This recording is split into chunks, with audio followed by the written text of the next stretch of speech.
Slav hevanlı emdisa liser Kurd o Kürdistan lisekinin. Arkadaşlar merhaba. Yine Kürt ve Kürdistan üzerine duracağız. Bu videoyu da kaçıncı defa çekiyorum. Yani arayan arayana şarj bitiyor. Şöyle oluyor, böyle oluyor. Neyse arkadaşlar, mesajlarınızı okudum. Yorumlarınızı. Çok teşekkür ederim. Motivasyon sağlıyorsunuz. Diğer taraftan da çok güzel bilgiler paylaşıyorsunuz. O bilgileri de ben bazen not alıyorum ve araştırıyorum. İnşallah kanal böyle hani karşılıklı bir bilgi sirkülasyonuna falan vesile olacak hale gelir. Katkılarınızı bekliyorum. Arkadaşlar bu derste sizle biraz etimoloji çalışması yapacağız. Siz de hani bu sefer tema olarak nehirleri seçtim. Büyük Zap ve Küçük Zap'ı. Siz de bu nehirlerle ilgili bir şey biliyorsanız kanal altına paylaşırsanız hem yöresel isimleri, efsaneler ya da okuduğunuz bir bilgi varsa ya da hani mesela şu an köken çalışması yapacağız. Kökenle ilgili bir şey biliyorsanız paylaşırsanız mutlu olurum. Bu şekilde hem dediğim gibi hani bilgi olarak zenginleşeceğiz hem de kişi sayısı da umarım daha da artar. Arkadaşlar bu derste sizle birlikte dediğim gibi küçük zap ve büyük zapı işleyeceğiz. Etimolojisine bakacağız. Eski insanların nehirlere verdiği anlama biraz bakacağız. Bu muhtemelen bize de bir dönüşü olacak. Biz de o anlamla artık hani bakmaya başlayacağız. Diğer taraftan da yine coğrafyamızı farklı bir gözle tekrar hani bir şey yapacağız, gözden geçireceğiz. Coğrafya dersi biraz çok şey oluyor, sıkıcı oluyor. Ama biz böyle arkeoloji, efsane, etimoloji, tarih, aidiyet hissi, mana falan yükleyerek bu dersleri biraz daha zevkli hale getirmeye çalışacağız. Arkadaşlar küçük sap, Kürtçe biliyorsunuz Z'ye biçuk olarak geçiyor. E, peki hani bunun geçmişte ne şekilde tanımlandığı konusunda bir bilgimiz var mı? Mesela en eski yazılı kaynak Zeye Büçük'le ilgili, yani Zap'la ilgili hangisi? Arkadaşlar en eski yazılı kaynak Asurlardan geliyor. Asur dönemine ait Akatça yazılmış. Şöyle Asurların kullandığı da aslında Akatça dili arkadaşlar. Yalnız Asurca olarak geçiyor çünkü farklı bir lehçesini kullanmışlar. Çivi yazısıyla yazıyorlar. Zabu olarak geçiyor. Zabu. Eski Yunanca'da arkadaşlar Kapros olarak geçiyor. Latince'de Cabros yazıyor. Tabii Kapros yine okunuyor. Arapça'da Ezzaibus Sagir olarak geçiyor. Kürtçe'de de Zeye Biçuk olarak geçiyor. Küçük Zap. Nereden doğuyor? Yani coğrafyaya biraz bakalım. Arkadaşlar İran sınırına yakın bölgede Zagros dağlarından doğuyor. Nehrin tamamı da Irak'ta. Geçtiği şehirlerde arkadaşlar Erbil çevresi, Irak Kürdistan'ı, Altın Köprü, Kerkük çevresindeki tarım alanları ve Havja ya da Havica. Döküldüğü yerde arkadaşlar Musul'un güneyi Dicle Nehri'ne orada dökülüyor. Küçük Sap'ın şöyle bir önemi var. Erbil ve Kerkük çevresindeki tarım alanlarının sulanması noktasında da önemli bir rol üstleniyor. Dediğimiz gibi arkadaşlar Zap'la ilgili en eski yazılı kaynaklar Akatça, Asurca, Zabu olarak geçiyor. Akatça dilini hatırlayalım.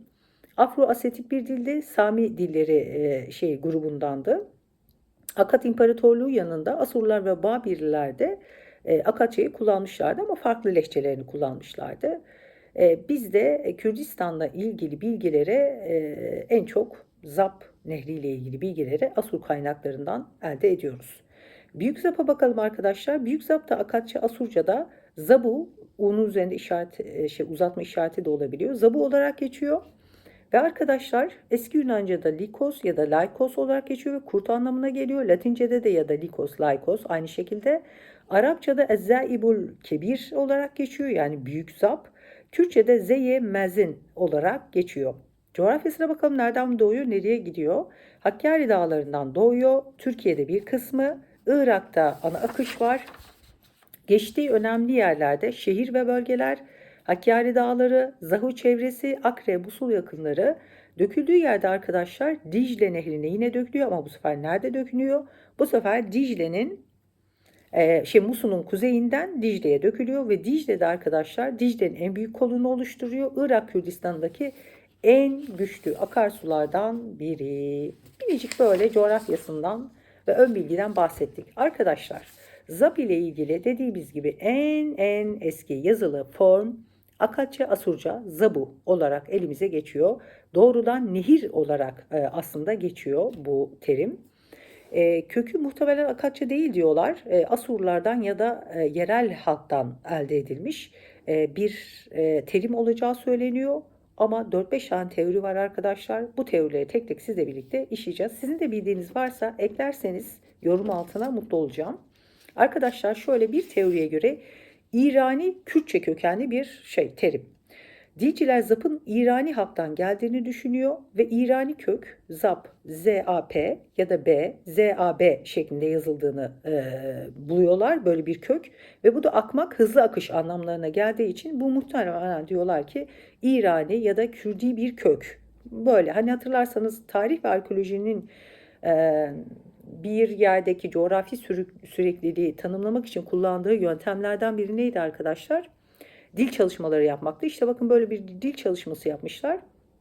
Akatça olmadığını düşünüyorlar ve İrani ve Kürtçe dil hafızasında Zap kökün olduğundan ve bunun da akmak, hızlı akış anlamına geldiği için nehre bu ismin verildiği düşünülüyor. Bir teoriye göre arkadaşlar, başka bir teori, bu da Hurri ve Sabur ya da Subartu halklarının dilleriyle üretilmiş bir terim olacağı yönünde. Şöyle Zagros'un en eski halklarından iki tanesi Hurri ve Subartular. Bir de hatırlarsanız Gutiler ve Lulular vardı. O da modern Kürtlerin, şu anki Kürtlerin atalarını oluşturuyorlar. Onların arkadaşlar dilinde olabilir diyorlar. Çünkü Zagros'u en erken bizim bildiğimiz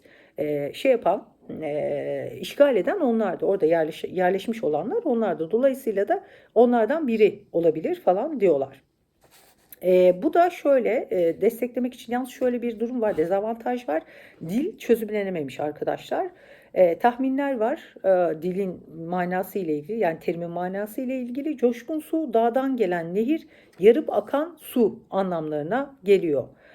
Şimdi Zagros'un karakterine baktıkları zaman da Zagros işte dağdan hani akıyor, çok hızlı geliyor, dik vadileri falan geçiyor. İşte ilkbaharda çok hızlı ve taşkın.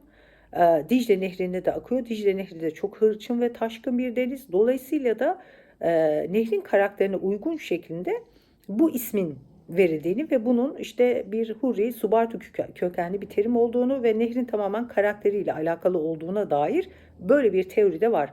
Dağlardan hızlı akan nehir, taşkın su anlamlarına geliyor. Bir diğer arkadaşlar teori, Sümerce veya Elamca ile bağlantılı olabileceği düşünülüyor. O da şundan dolayı, eski uygarlıklar arkadaşlar nehre bizim baktığımız gibi bakmıyorlar. Onlar tanrısal bir varlık olarak düşünüyorlar ya da su kültünün bir parçası olarak düşünüyorlar. Koruyucu güçler tarafından o nehirlerin korunduğunu düşünüyorlar. Şifa kaynağı, bereket kaynağı olarak falan hani görüyorlar. Yani suya, nehre çok farklı anlamlar yüklüyorlar eski insanlar. Mezopotamya'da, yani bizim coğrafyamızda böyle bir kült var, su kültü. Dolayısıyla da su kültünde de tanrı olur. Zap da bir tanrı ismi ya da yerel bir tanrı ismi, yani yerel halkın taptığı bir tanrının ismi olabileceğine dair böyle bir teori var. Teorileri desteklemek için şöyle bir delil ortaya sunuyorlar. Mezopotamya'da bir tanrı var, Enki. Akatça'da da Ea geçiyor. Su ve bilgeliğin tanrısı arkadaşlar. Tasvirlerde de omuzlarından iki tane nehir akıyor. Akarken gösteriliyor ve bu iki nehirden birinin Dicle ve birinin Fırat olabileceğine dair şeyler var, yorumlar var. Bu bilinen bir gerçek. Yani çok eski dönemlerde nehirler işte yerel tanrı isimleriyle falan anılıyor. Yani nehre verdikleri anlam o. Çünkü yaşam hani kaynakları ve eski uygarlıkların birazdan işleyeceğiz de derinlemesine. Yerleşim alanları nehirler ve sular. Su olmadan hayat olmaz. Dolayısıyla da bu kadar kendilerine fayda veren bir hani doğa parçasına da tanrısal bir anlam yüklüyorlar, isim veriyorlar. İşte Fırat'a bu minvalde Buranun ve Dicle'ye de İdiglat isimlerini, bu da tanrı isimleri olabileceği söyleniyor. Bu minvalde de Zap'a da aynı şekilde bir tanrının ismi ya da tanrıçanın ismi olup Sümer ve Elam çünkü kültüründe bu var. Dolayısıyla da bu hani bir tanrı ya da tanrıça ismi olabilir deniyor. Arkadaşlar Zap'la ilgili en hani çok kaynak Asur döneminden geliyor elimizde. Neden biliyor musunuz? Çünkü şöyle Asurlular için Zap krallığın doğu sınırlarında doğu sınırlarını belli ediyor ve dağ halkları ile savaştıkları yerler de hep burada. Dolayısıyla Zap'tan çok bahsediyorlar yazıtlarında.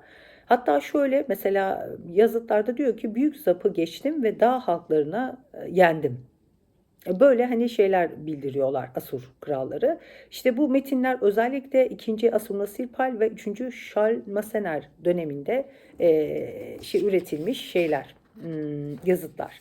Ne demiştik? Tarih ve arkeolojinin kullanmış olduğu delillerden bazıları da işte bu kitabeler, yazıtlardı.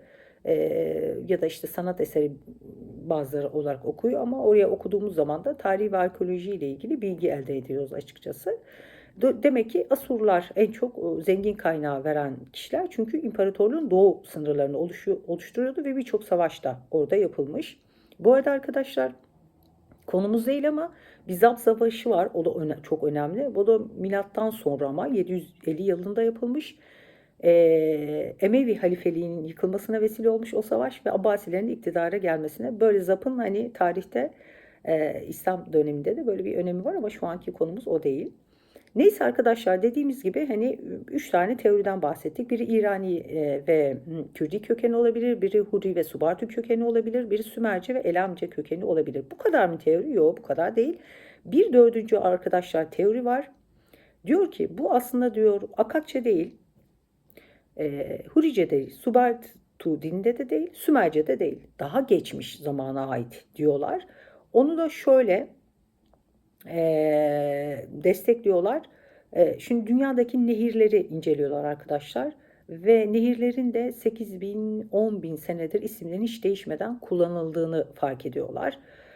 Mesela Nil Nehri, işte Ran Nehri, Don Nehri, Dinyeper Nehri, Dinyester nehirleri. Bunlar arkadaşlar 8.000, 10.000 yıl boyunca kullanılmış. Yani orada birçok biliyorsunuz medeniyetler gidiyor geliyor. Enteresandır. Şehirlerin, köylerin her şeyin ismi değişirken nehirlerin ismi genelde değişmiyor. Dolayısıyla da bu hani delilden, bu gerçekten yola çıkarak Sümerlerden de erken olabileceğine dair bir şey var, teori var. Şöyle Batı dil bilimciler arkadaşlar Mezopotamya'daki eski yer adlarını Kafkas dilleriyle benzer özellikleri noktasında karşılaştırıyorlar. Ve Mezopotamya'da yazılı uygarlıklar gelmeden önce Zagros ve Kuzey Mezopotamya'da da Kafkasya ile akraba olan bazı halkların yaşadığını düşünüyorlar. Ve onların dil çalışmaları yapılıyor şu an günümüzdeki Kafkasya bilinen dillerle. İşte bunlar hangisi? Mesela Adigece, Abhazaca, Abazaca. Bunlar Kuzey Kafkas arkadaşlar ya da Kuzeydoğu Kafkasya var. Çeçence, Lezgice, Avanca gibi. Ya da işte Kuzeydoğu Kafkasya dil grubuna giren işte Huriler ve Urartular. Gerçi Hurilerle ilgili çok hani dili çözülemediği için bulunamıyor ama işte Urartularla falan biraz bağlantı kurup o şekilde bir yorum yapıyorlar. Neyse günümüzde mesela işte Güney Kafkasya'da olan Gürcüce, mesela Lazca, işte bunlarla bu Mezopotamya'daki bazı yerel isimleri karşılaştırıyorlar arkadaşlar ve bazı benzerliklerle karşılaşıyorlar. Mesela Kuzey Kafkas dil grubunda arkadaşlar su ve nehir için bazı harfler var, kökler var. Mesela PS, PSH su için. İşte don, dan nehir için. TS, DZ akış, su hareketi işte anlamına geliyor. Onları buluyorlar. İşte bundan hani yola çıkarak mesela işte Don'dan Dan Nehri, Dinyesper, Dinyeper gibi isimlerinde Kafkas dil ailesine ait olan hazineden ortaya çıktığını söylüyorlar. Dolayısıyla da arkadaşlar bu dil çalışmaları yaptıkları zaman da Zap'la ilgili de benzerlik olduğuna dair böyle bir teori var. Sap, Dzap ya da Zap gibi bir kelimeye rastlıyorlar, bir köke rastlıyorlar ve bunun da Kafkas kökenli bir kelime olduğunu söylüyorlar. Yapılan araştırmalarda Hurilerin de ya da Zagros halklarının da bu Kafkas şeyleriyle bilinen kavimlerle akraba olduğuna dair de bazı gerçeklere ulaşılmış ya ona dayanarak Zap'ın Kafkas kökenli bir terim olacağı da söyleniyor ki bunun da 8.000-9.000 sene öncesine dahi gittiğini, yani Sümerlerden daha da eski olabileceğine dair böyle bir arkadaşlar teori var. Anlamı da akış, yarıp giden su, dağ nehri anlamına geliyor. Zap nehirlerinin coğrafyasına da bu şeyler uyuyor. Neden? Çünkü kaynağı Zagros Dağı, deniz derin vadilerden geliyor ve hızlı olarak da akıyor. Arkadaşlar şöyle Hurri Krallığı, Musul çevresi, Van Gölü Havzası, Zap ve Dicle nehirlerinde nehirlerini işgal etmiş. Yani az önce dedik ya hani Zagros dağları. Evet, işte buralarda onlar vardı. Dolayısıyla da onlar da Kafkas kökenli bir dil kullandıklarına göre demek ki Zap da işte Kafkas kökenli bir terim olabilir. Bu şekilde böyle bir yorum yapıyorlar. Bu arkadaşlar Hurriler Mezopotamya'daki en eski halklardan biri ve Kafkasya'dan güneye doğru göç etmiş olabileceklerine dair bazı tahminler var. Yani az önce hani saydık ya arkadaşlar, Kuzey Kafkas, Güney Kafkas, Kuzeydoğu Kafkas falan, onlarla bu Zagros halklarının bir bağlantısı olabilir. Hani bazen diyorlar işte Kürdün deniz görmüşüne Laz denir. Bu aslında gerçeği yani biraz hani ortaya çıkarmış gibi bir şey. Hakikaten de Gürcülerle, Lazlarla falan Zagros halklarının bağlantısı var. Yani bizim amcaoğullarımız falan olabilirler. Onu söylemiş olalım. Şimdi arkadaşlar bazı dil bilimciler şöyle yapıyor ve tarihçiler, Mezopotamya'daki büyük nehirlerin adlarının çok eski yer adı katmanlarına ait olduğunu düşünüyorlar. Bu katman da yazının ortaya çıkmasından çok çok öncesine tekabül ediyor. E, insanlığın hani böyle yerleşik hayata geçme zamanı arkadaşlar, buzul çağının bitişi, yani milattan önce 10.000 yılları. O zaman işte iklim ısınıyor, buzullar çekiliyor, nehirler işte bugünkü yatağına hani geliyor falan. Ondan sonra insanlar avcı ve toplayıcı ve o dönemden yerleşik zamana geçiyorlar. Yerleşik hayata falan geçmeye başlıyorlar. Dolayısıyla da yapılan araştırmalarda arkadaşlar bu buzul çağından sonra ilk köy yerleşmelerinin Zagros Dağları ile Mezopotamya arasında olduğuna dair bilgilere rastlanıyor. Tabii bu arkeolojinin arkadaşlar yapmış olduğu çalışmalarla elde ettiği bilgiler. Bu minvalde mesela arkadaşlar işte milattan önce 9600 yılına gelen Göbekli Tepe ya da Çayönü ya da Nemrik, işte bu ilk köy yerleşimlerinin olduğu yer. Şimdi bu nehirler de arkadaşlar 10.000 senelik geçmişe sahip dedik. Yani araştırma yapıyorlar ve katmanları buluyorlar. Daha önce bahsettik. İşte nehirlerin genelde isimleri değişmiyor ve her 8.000, 10.000 senelik isimleri devam ediyor. Dünya genelinde böyle bir gerçek var. Dolayısıyla da bu buzul çağının bitiminde yerleşik hayata geçen ilk köylerimiz Zagros ve Mezopotamya'da, Zap'ın etrafında yaşayan bunlardı. Öyleyse ilk köyü kurmuş olan insanlar Zap ismini vermiş olabilir. Zap'ın karakterinden dolayı böyle bir ismi Zap'a uygun görmüş olabilir diye de böyle bir yorum daha var arkadaşlar. Bu dönemde henüz yazı yok. Nehirler zaten hayatın merkezinde arkadaşlar. Nehir adları en zor değişen kelimelerden. Bu da bir hani gerçek olduğundan bahsetmiştik. Arkeolojik bir ihtimal, Zagros ve Kuzey Mezopotamya'da arkadaşlar dediğimiz gibi ilk yerleşik hayata geçilip orada hani yaşam kuran insanlar. Dolayısıyla da onlar bu ismi vermiş olabilir. Bu dersimizde arkadaşlar küçük ve büyük Zap'ı işledik. Onunla ilgili kelime kökenlerine baktık. En çok Asur kaynaklarına baktığımız zaman Zap'la ilgili bilgilere rastladık. Bunun nedeni neydi? Doğu sınırlarında oluşuyordu ve orada yerel halklara Asur krallarının savaş açtığından bahsetmiştik. Dolayısıyla da yazıtlarda direkt Zap'tan bahsediyor. Asurlar Akatça'yı kullanmış ama Akatça'nın farklı bir lehçesini kullandığını söyledik. Kelimenin Akatça olmayacağına dair birçok teori ortaya atılmıştı. İşte dil çalışmaları